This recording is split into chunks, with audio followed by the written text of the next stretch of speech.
ചാലിശ്ശേരി പൂരം ഞായറാഴ്ച ആഘോഷിക്കും. പൂരത്തിന്റെ ഭാഗമായുള്ള പ്രസിദ്ധമായ പതിർവാണിഭത്തിന് ശനിയാഴ്ച തുടക്കമായി. പ്രസിദ്ധമായ ചാലിശ്ശേരി മുലയംപറമ്പത്തുകാവ് പൂരാഘോഷം നാളെ ആഘോഷിക്കും.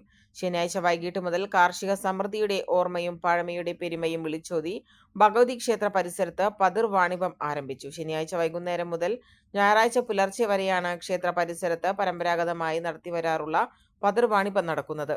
ഉപ്പു മുതൽ കർപ്പൂരം വരെയുള്ള സാധനങ്ങൾ പതിർവാണിഭ സ്ഥലത്തു നിന്ന് ലഭ്യമാണ്. ഉണക്ക മത്സ്യമാണ് വാണിഭത്തിലെ പ്രധാന ഇനം. ആദ്യകാലങ്ങളിൽ കൊയ്ത്തു കഴിഞ്ഞാൽ ജന്മിയിൽ നിന്ന് കൂലിയായി കിട്ടുന്ന നെല്ലിന്റെ പതിരു കൊടുത്താണ് ഉണക്ക മത്സ്യം വാങ്ങിയിരുന്നത്. അങ്ങനെയാണ് പതിരുവാണിഭം എന്ന പേര് വന്നത്. പതിർവാണിഭത്തിൽ കൊമ്പൻ സ്രാവ് മുതൽ നാട്ടിൻപുറത്ത് കാണുന്ന വരാൽ വരെ വിൽപ്പനയ്ക്ക് വരും. കൂടാതെ വിവിധതരം മൺപാത്രങ്ങൾ, പഴവർഗ്ഗങ്ങൾ, കത്തികൾ, മുറം, കൈക്കോട്ടുതായ, കയറുകൾ, പച്ചക്കറി വിത്തുകൾ, പായകൾ, ചൂൽ, പച്ചക്കറി എന്നിവയടക്കമുള്ള വസ്തുക്കളുടെ വിൽപ്പന നടക്കും. പൂരത്തിനോട് അനുബന്ധിച്ച് 3 ദിവസം കരിപ്പാലീസ് ന്യൂ ലൈറ്റ് കമ്മിറ്റിയുടെ നേതൃത്വത്തിൽ മുക്കൂട്ട മുതൽ മെയിൻ റോഡ് സെന്റർ വരെ 4 കിലോമീറ്റർ ദൂരം ഒരുക്കിയ വൈദ്യുതി ദീപാലങ്കാരത്തിന്റെ സ്വിച്ച് ഓൺ കർമ്മം വെള്ളിയാഴ്ച രാത്രി കമ്മിറ്റി പ്രസിഡന്റ് ശശി കരിപ്പാലി നിർവഹിച്ചു. ക്ഷേത്രത്തിൽ ശനിയാഴ്ച രാത്രി 8-ന് നടപ്പുര മേളവും നടക്കും. പൂരത്തോടനുബന്ധിച്ച് ഞായറാഴ്ച രാവിലെ വിശേഷാൽ പൂജകൾ നടക്കും.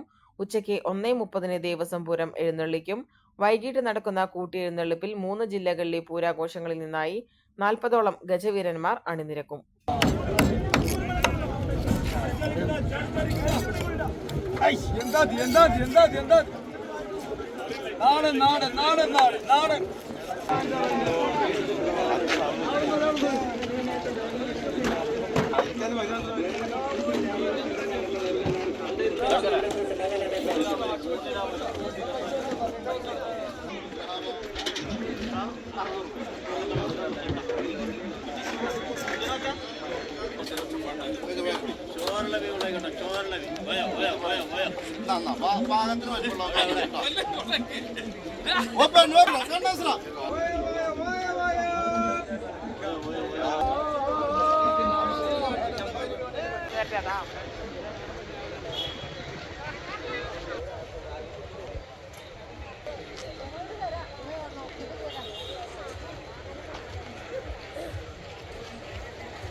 തൈലങ്ങളെ മാറ്റി ചുടുവെള്ളം കൊണ്ട് മുക്കി ഒഴിയൊന്നും വേണ്ട. ഏത് സമയത്ത് തേക്ക് കൊടുക്കാൻ പറ്റിയ തൈലാണ്ട തുളസി തൈലം.